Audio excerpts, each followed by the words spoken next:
Only the voice will go through. So yeah, so does that mean like you feel something might be missing from Buddhism because of your Catholic background? Yeah. Yes, yes. Right. Oh, okay. Yeah. Yeah, actually, in Buddhism, yeah, there are deities like gods. It's a lower letter G, but that's like the lower rank. They are supporting us to go forward towards enlightenment of a Buddha. And actually, gods with the lower letter G, so they are disciples of bodhisattvas. Have you heard of bodhisattvas? Um, are are they enlightened ones as well? Um, They're aiming for the enlightenment of a Buddha. So they don't have enlightenment of a Buddha yet. So they're the disciples of Buddhas. So bodhisattva, bodhi means true happiness, and sattva means seeker. So bodhisattvas are seekers of true happiness. So if you're really looking for true happiness, you become a bodhisattva too, as long as you have a serious determination to go forward. Yeah, we are considered as bodhisattvas too. And then bodhisattvas are disciples of Buddhas. Okay, so Buddhas. And on this earth, we had Siddhartha Gautama, who experienced the enlightenment of a Buddha when he was 35 years old. But he said that, just like at nighttime, you look at the sky, you see countless stars and planets everywhere. He said that there are as many Earth-like planets in the vast cosmos as like there are countless number of planets. And then he said that there are as many Buddhas actually as there are sands in the Ganges River. That many Buddhas in the cosmos. Now, wow. all of these countless Buddhas, yeah, because why would the earth be the only one? It feels like it. Just Right. like the earth looks flat to me. It looks like it, but if you stand back or if you travel to space, you look at the earth, you see it's actually a globe. It's not flat. So similarly, there are many, many, many Earth-like planets in the universe, and Buddha said that there are other Buddhas like him. And all of these countless Buddhas, they revere one Buddha as their master, as their teacher, and that Buddha's name is Amida. Have you ever heard of Amitabha? No, no. Okay, yeah. So Amida Buddha is considered the origin of all the other Buddhas. All the Buddhas became Buddhas through the power of Amida Buddha. So Amida Buddha is the master Buddha. And Siddhartha Gautama, also known as Shakyamuni Buddha, is the disciple Buddha. So there's that kind of relationship. And the reason that all these countless Buddhas, they actually revere Amida Buddha as their master is that Amida Buddha has made a vow or a pledge, like a promise. When people get married, they exchange wedding vows.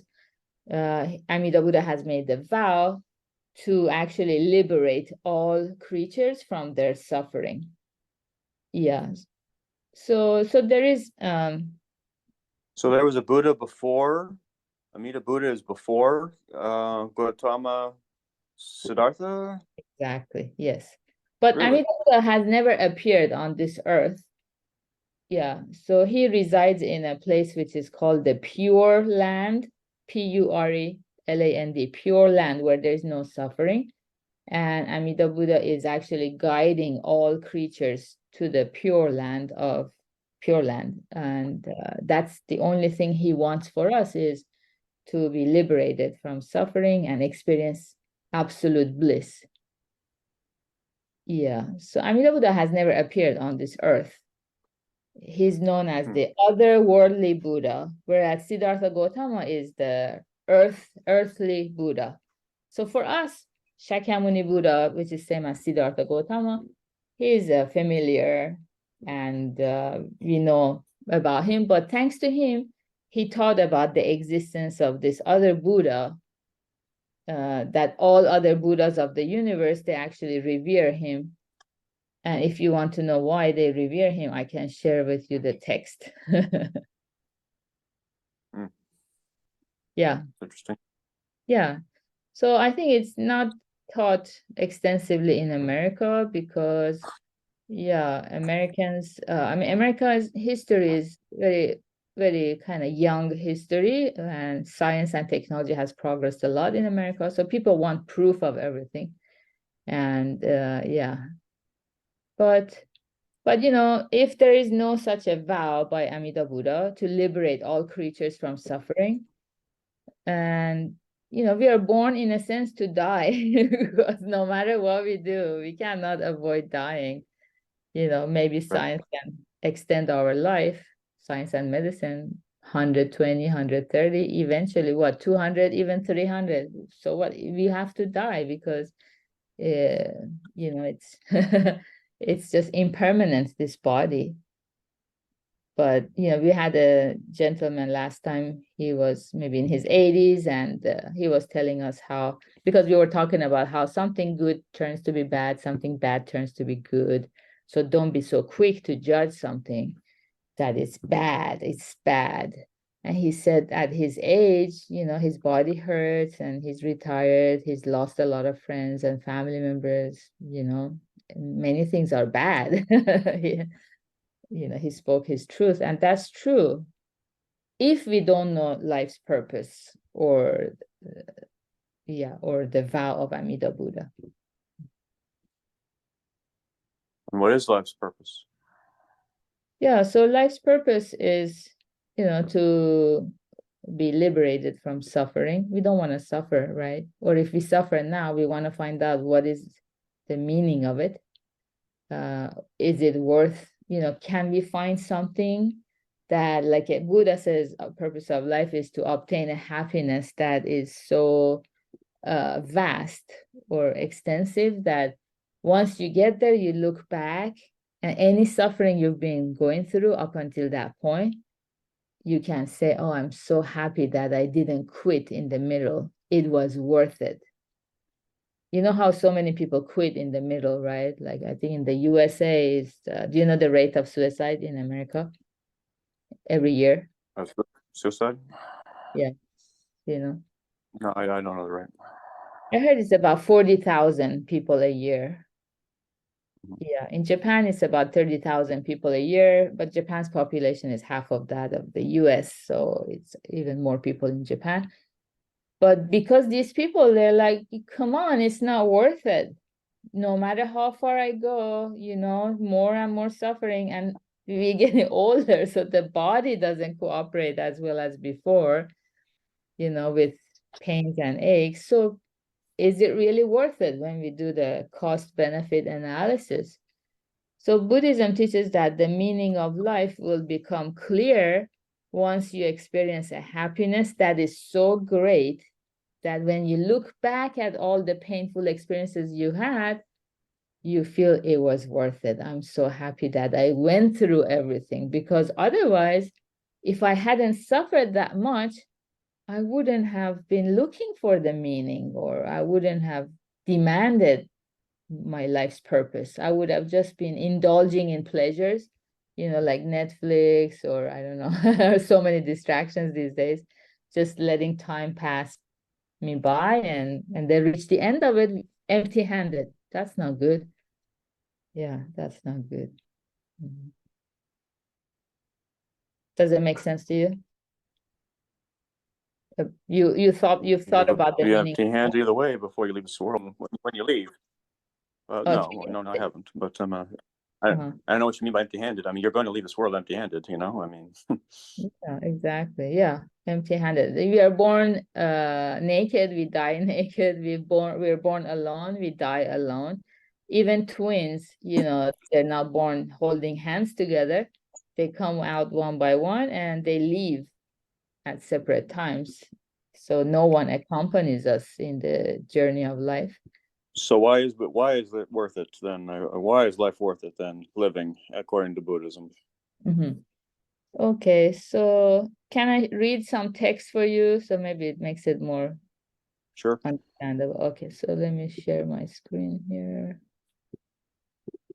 Okay. Actually, it's not this one.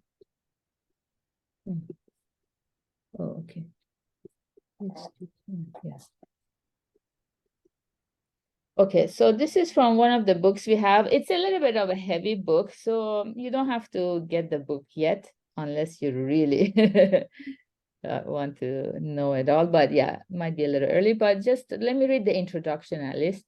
The book's name is called You Were Born for a Reason, The Real Purpose of Life, by three authors. One is a Buddhist teacher, Takamori, one is a psychologist, Akihashi, and one is a philosopher, Ito.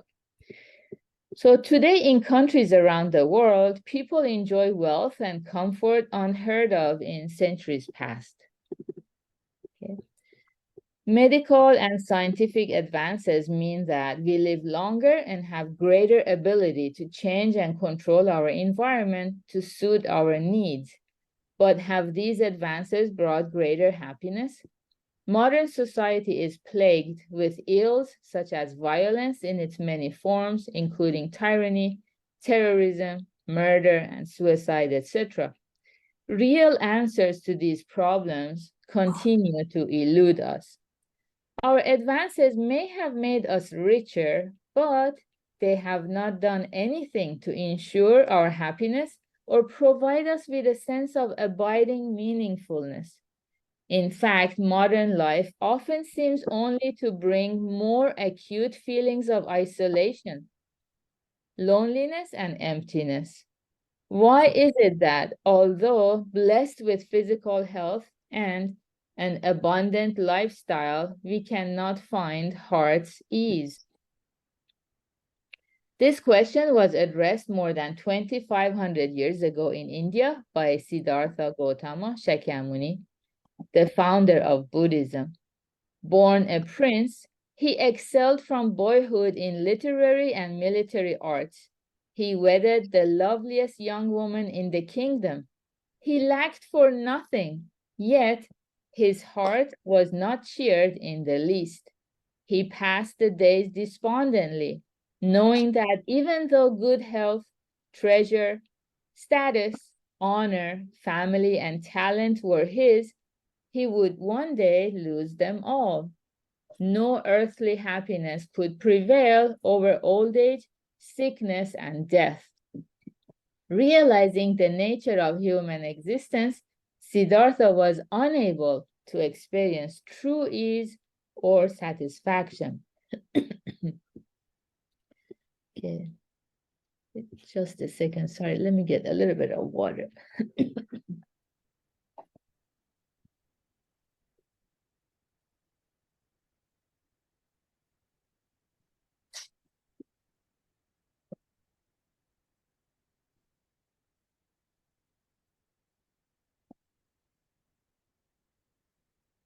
Okay, excuse me.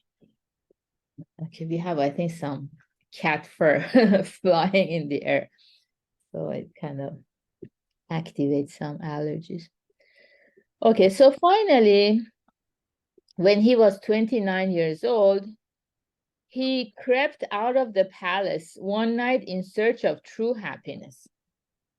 For 6 years, he lived the life of a mountain ascetic until his eyes were opened to the truth that all people can obtain absolute happiness, and he achieved Buddhahood.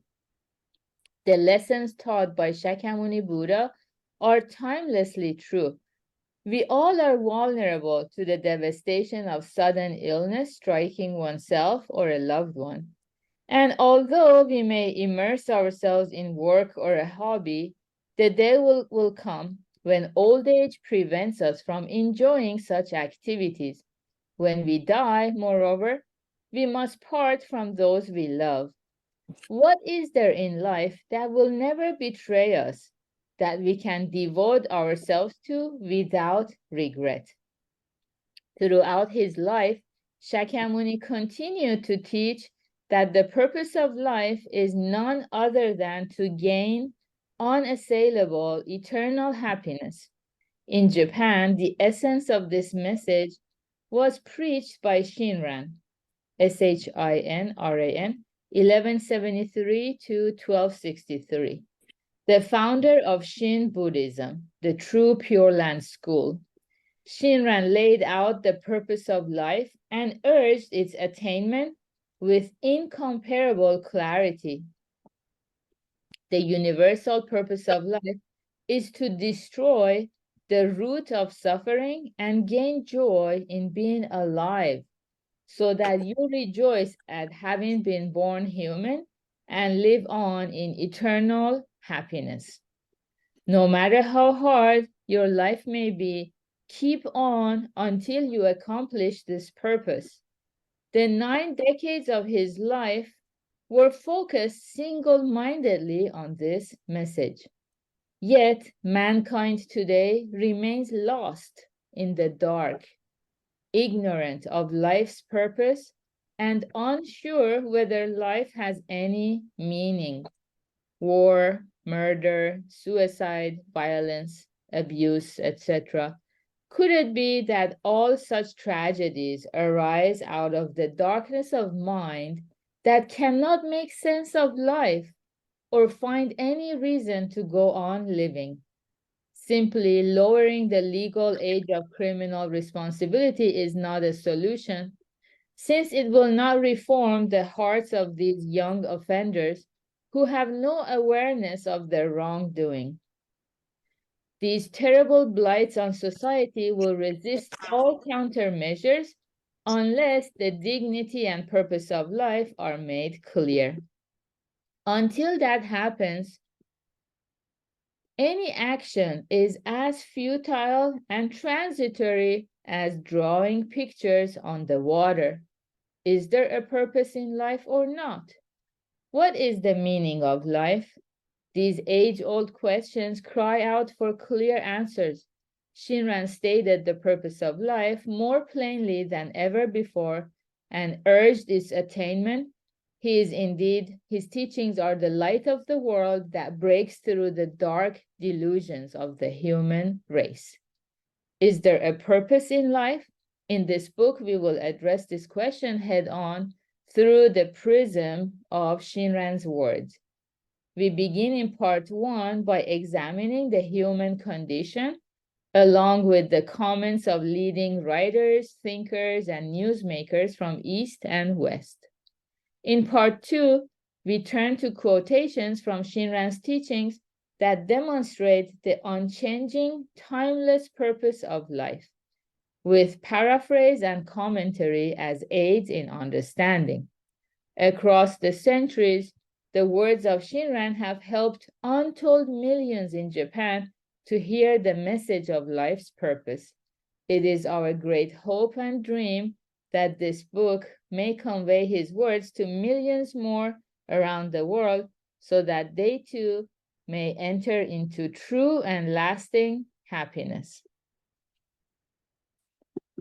Okay, so I had to mute you, James, but yeah, did you have any insights based on this part? Were you able to follow?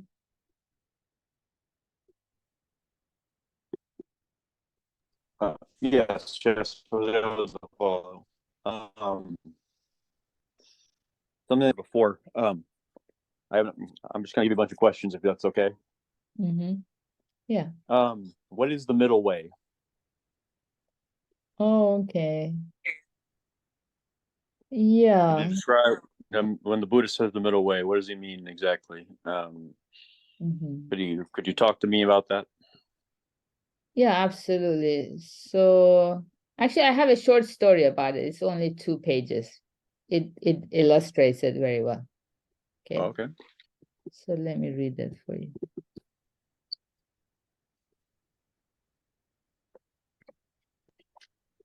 Okay. Okay. So it's this one here. So once a great shogun in Japan asked his men, name the best tasting thing in the world. One said wine, another sweets, still another fruit. They disputed the matter.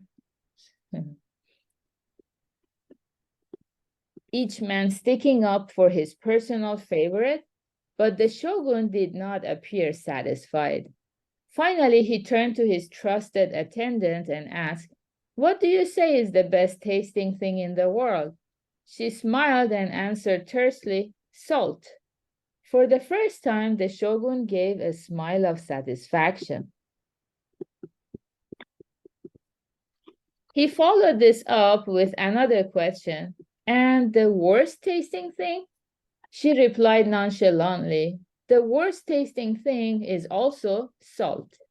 The shogun was amazed at her wisdom. The undeniable truth of her answer is based on the following principles. Because salt enhances all other flavors, it is surely the best tasting thing in the world. Likewise, because salt ruins all other flavors, it is also the worst tasting thing in the world. Of course, salt itself is neither pleasant to the taste nor otherwise. Its effect is a matter of proportion. Salt is just one ingredient of flavor, and knowing how to use it in proportion is all. Health, wealth, reputation, and status are all mere ingredients of happiness. The key to true well-being is being able to manage them capably. Does that shed some light on what is the middle way?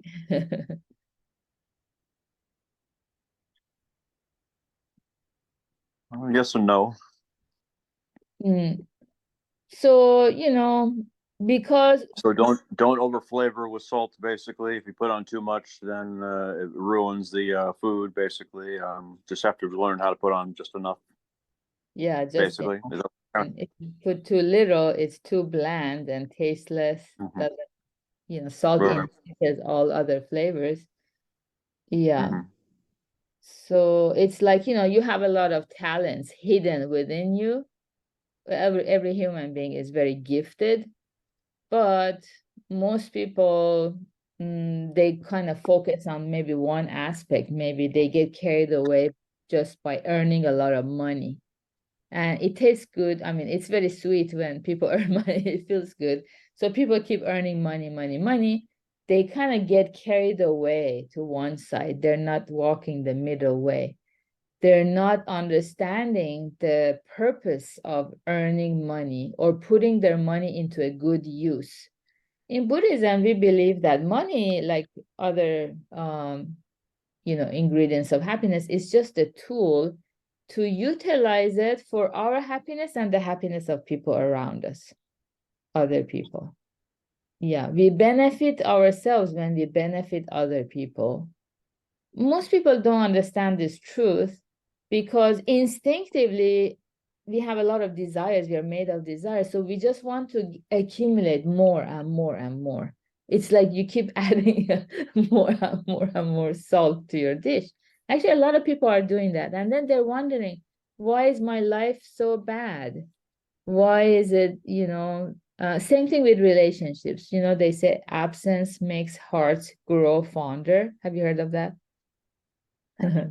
Does it make sense to you?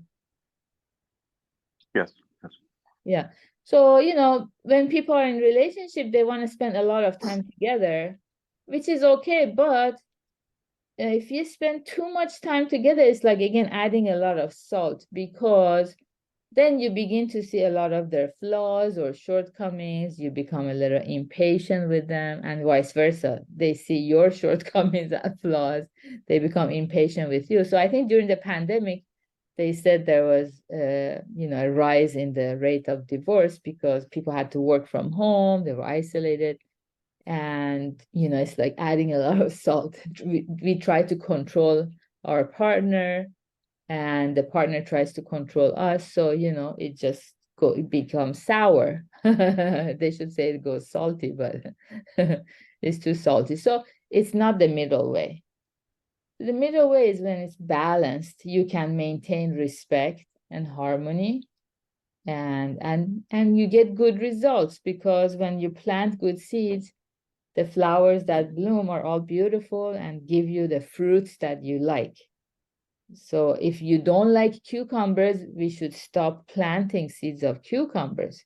Just as simple as that, because Buddha says that's the law of cause and effect. Things are not happening randomly or by chance. There is a cause behind every effect. And listening to Buddhism is helping us see that cause and effect relationship. And then you can find the middle way. But if we are not giving to others a lot, if we are not practicing, we call them paramitas like generosity or effort or self-reflection. If we are not doing the practices, then we don't realize what extremes we are being, pulled towards. We don't see that. But when you're practicing, you begin to see, wow, I think I overate, because like it's good to stop eating when you're 80% full. It's called the 80% rule. Have you heard of it? Yeah, that's the very good way to remain healthy. And actually, a lot of Japanese practice that. So, yeah, obesity is actually very rare in Japan, although it is on the rise because they are following America's diet, like hamburgers and pasta. But stopping, eating when you're 80% full, that's like an easiest way to explain the middle way, so you don't get carried away to the extremes. Or if you're enjoying a movie on Netflix, after work, some people need to unwind or decompress, and that's fine. But you tell yourself, okay, it's 80%, I'm satisfied. I don't need to watch the whole movie or one more. Me and Yuichi, we are very busy, so almost don't have time to watch movies. But sometimes, we want a little R&R. So if we watch something, like, okay, we only have 20 minutes to watch something. It's better than nothing because, we begin to see what's out there, what people are watching. And, we get a few laughters out of it if it's a comedy, but 20 minutes, that's all the time we have. So, and that's okay. Just stop it and we go back to our work. And yeah, so middle way. So you will have fewer and fewer regrets. You're practicing wisdom, which means wisdom means the faculty of seeing ahead.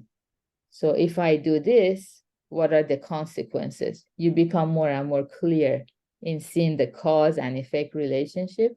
That's wisdom. So, which is not easy actually to acquire. We need to make a lot of mistakes. Why are you shaking your head? Because it's not easy to do. No, you don't always know what the effects of your actions are going to be. Exactly. Yeah. Yeah. So one way is to learn lessons from other people's mistakes. So that means kind of be on alert when you hear the news or when you hear from your family members something happened. Let's learn from their mistakes so we don't repeat their mistakes. That's one way. And another way, which is more rewarding, is just give to people whatever you have to give. It could be your time, spend your time for others, it could be your money or your energy. And when we give, it's not like we give to a terrorist group or some, bad cause. Buddha says, give to 3 fields. Do you know what they are? No. Okay, so it's called the 3 fields of fortune. Fortune because the more we plant seeds in these fields, we are like farmers. The more we plant seeds, we scatter those seeds, we actually get more and more harvest. So we will have a lot of good fortune, which means happiness. So Buddha compared our actions to planting seeds in a field, and these are 3 fields of fortune. So field of respect, field of gratitude, and field of compassion. People you have respect for, the more you give to them, the more joyful you become, and you find that middle way and wisdom. Do you have examples of people you have respect for? In my personal life, Mm-hmm. I respect my boss, my supervisors. I respect my dad, my sisters. I have a friend. I respect her. That's about it. That's a I don't have lot. that many. I don't have that many people in my life, Oh, So yeah, those were already a lot of people. Good for you. Yeah, a lot of people complain about their boss or supervisor, so you're very fortunate, yeah, that you can find good things in them. Actually, that's the art of living. Instead of focusing on the bad things of people, we are encouraged to focus on their strengths and their merits, that we can be more like them, then we can respect them. And in Buddhism, especially, field of respect is people who have virtue. We want to respect them a lot and go close to them. people Virtue, have what? Oh, virtue. virtue, yeah. What comes to your mind when you hear virtue? Just good qualities, good traits. Patience, kindness, um, honesty, so forth, that type of thing. Yeah, very good. Exactly. Yeah, in a simpler way, virtue, we define it as to be concerned about the happiness of other people as well, not just our own happiness. Because most people, the reason life becomes so suffering is that we only want to think about our own happiness, maximizing our own happiness. And Buddha says that's actually going to bring us suffering. So virtue means, to be concerned about the suffering of other people, and first and foremost, to wish happiness upon them in your heart. Like, we feel their pain, and you try to cultivate empathy and compassion. Why do these bad things happen to people? Why is the world the way it is? What can I do to ease their pain? uh, there are many such examples of people. The one that I remember the most right now is, I mean, for us Buddhists, of course, is a Buddha, our Buddhist teachers always, but also in society. For example, there was a person in Bangladesh who won the Nobel Peace Prize, or some kind of a Nobel Prize, and basically he invented the idea of micro loans. His name was Yunus Muhammad. And Bangladesh, very poor country, and a lot of women, children, they're on the streets begging for money. It's heartbreaking. I when I was growing up, I watched a lot of movies from India. In India too, a lot of children, they come to you for money, they look dirty, they don't have any parents. It's very heartbreaking. And so this guy, he was an economist, and he was like, that can't be. There must be a solution. So these women are begging because they don't know how to do business. No one is teaching them, and they don't have any capital, no money in their hands. So this economist was giving them, okay, $5 loan, and it's a loan, not just a handout. So you have to give it back. And with $5, they could buy a lot of pencils or pens, notebooks, something they could sell with a little bit of profit. And they learned how to do business. And little by little, not only did they earn the $5, but plus more profit. So they returned the microloan, and they learned to take care of themselves by selling something or offering services. And so this idea of microloans caught in many, many countries like wildfire, and a lot of people were saved from poverty and unnecessary suffering. That's a person of virtue, a person who uses their gifts, their talents, to benefit the world.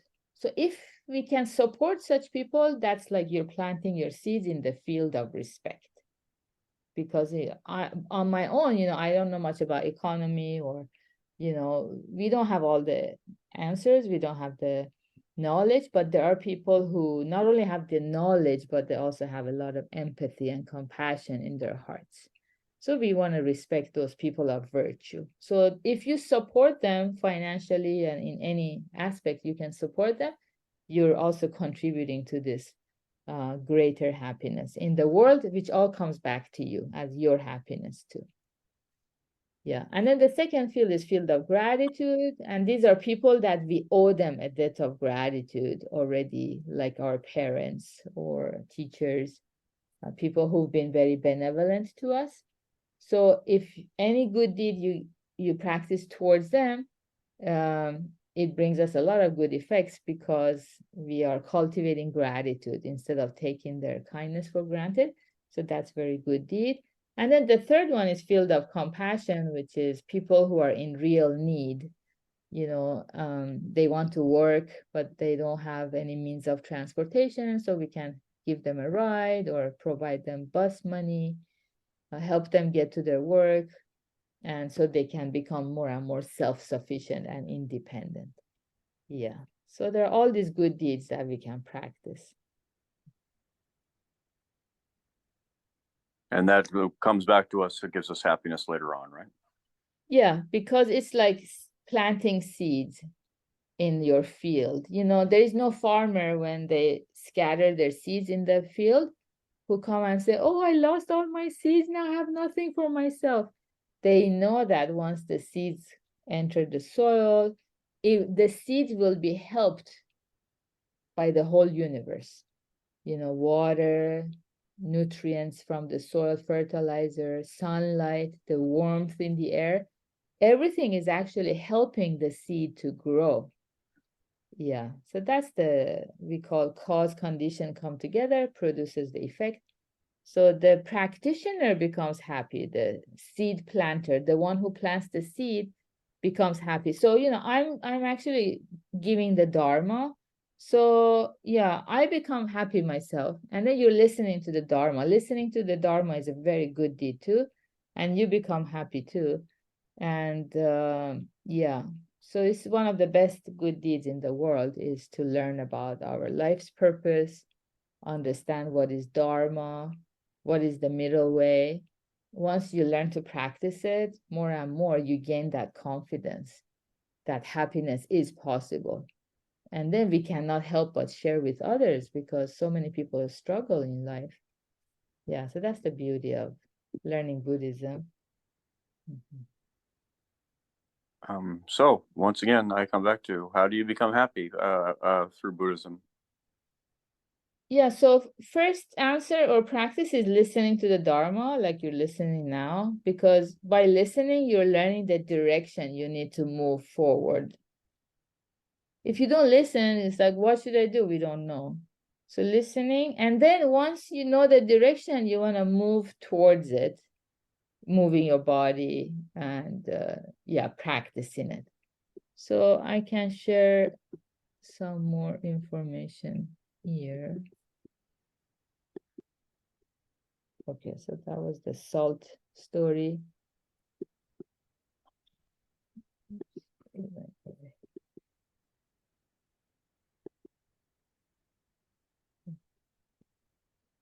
Okay, so this one here. And do we have any like higher help we can turn to, higher powers we can turn to for help on the way? Oh, yeah, absolutely. Actually, this answers the question here. Okay. Oh, right here. This is actually, yeah, we call it other power. It's the Buddha's power.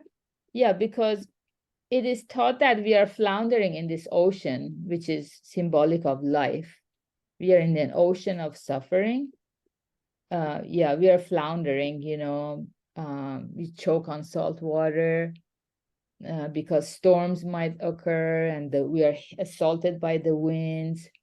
And anything we rely on, like small piece of wood or planks, they turn over and drift away from us. That's the reality of life. And Master Shinran, who founded the Pure Land School of Buddhism in Japan 800 years ago, he teaches in this way. Buddha's inconceivable vow is a great ship that carries us across the sea that is difficult to cross. And his unimpeded light is the sun of wisdom that destroys the mind of darkness. Yeah, it's actually all of Buddhism is condensed here. So yeah, first we have to know, yeah, so this is the answer to your question.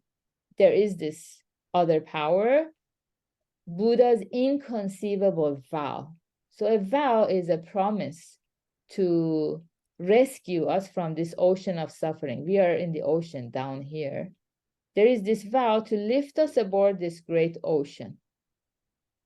And once we are on this ocean, then we can cross this ocean with cheers and gratitude. Yeah, how do we do that? So we need to understand one thing is this mind of darkness. What is this? And once we understand this, we can also understand the unimpeded light. This is light in Buddhism means wisdom. Wisdom. This is wisdom of the Buddha, not human wisdom, because nothing can impede this light of the Buddha, wisdom of the Buddha. Do you know what impede means? Yeah, stop.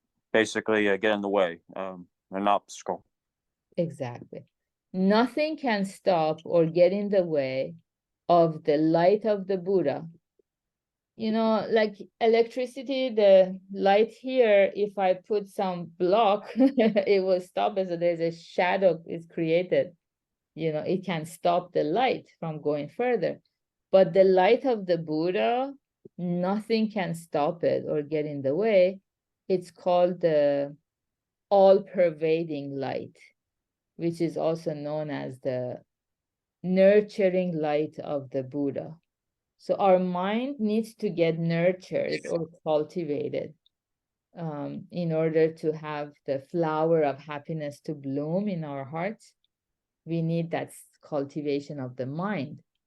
And so Buddha's light is showing us that darkness. Darkness means suffering, not being joyful, having no joy.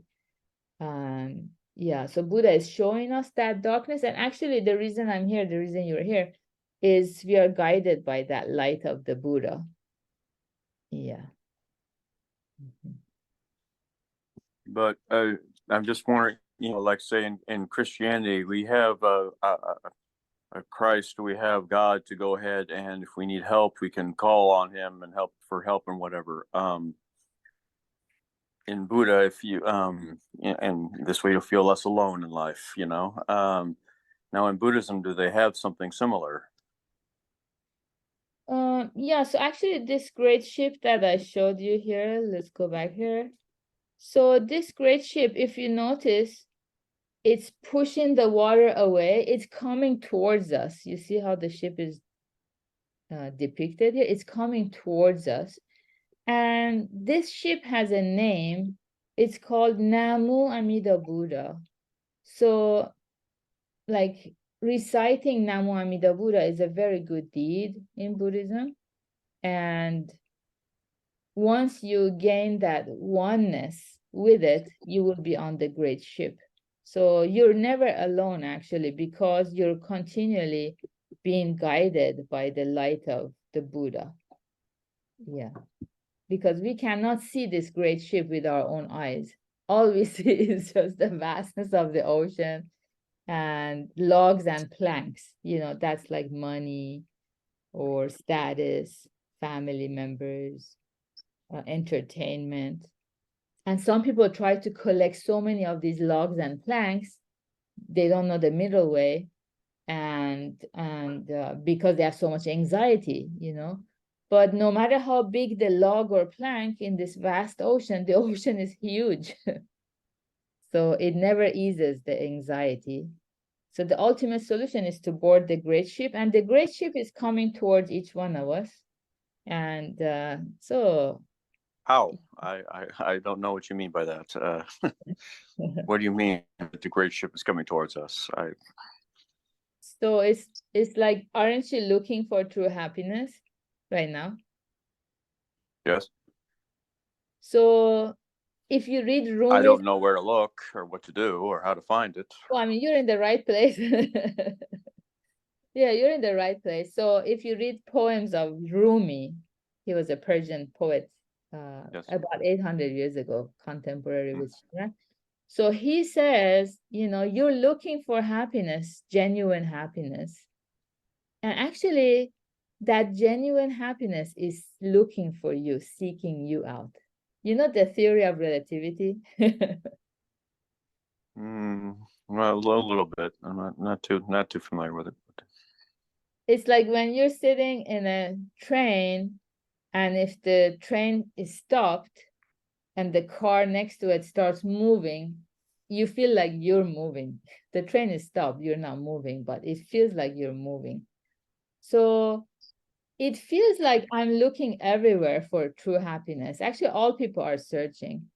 But whatever Wait, you how's that go again? Wait a minute. If you're stopped oh, and you're in a car and I'm sorry, how's that go again? Could you please tell me that again?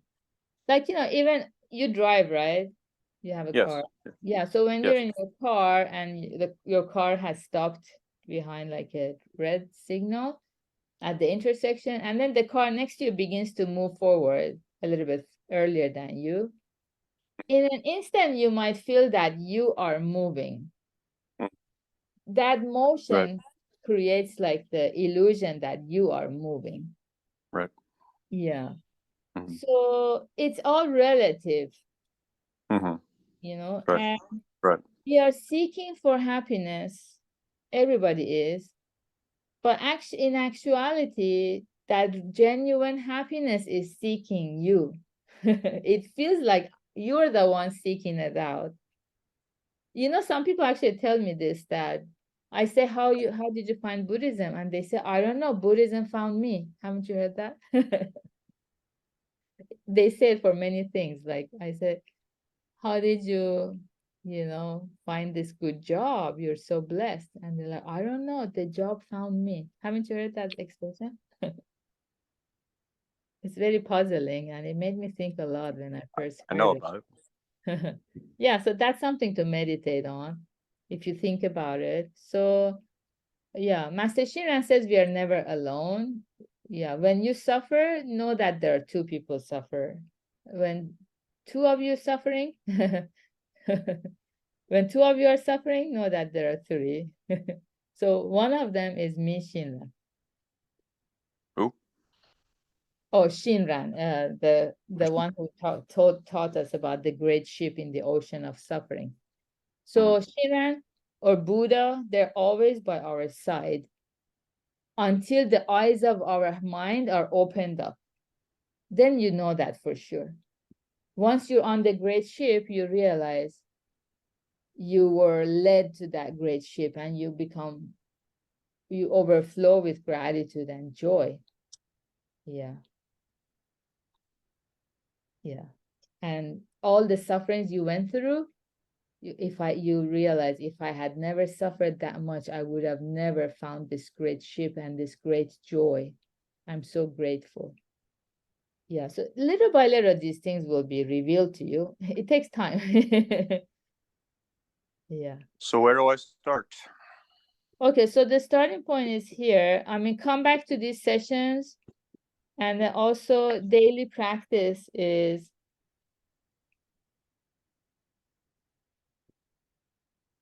this one, 6 parameters.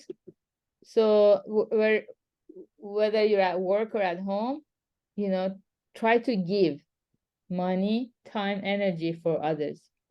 Discipline your mind and body. Keep your promises, which you're very good at. Always be on time.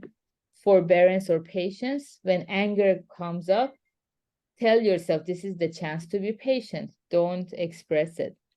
And then put in effort. When things go wrong, self-reflect instead of being quick to point finger at others. And then cultivate wisdom.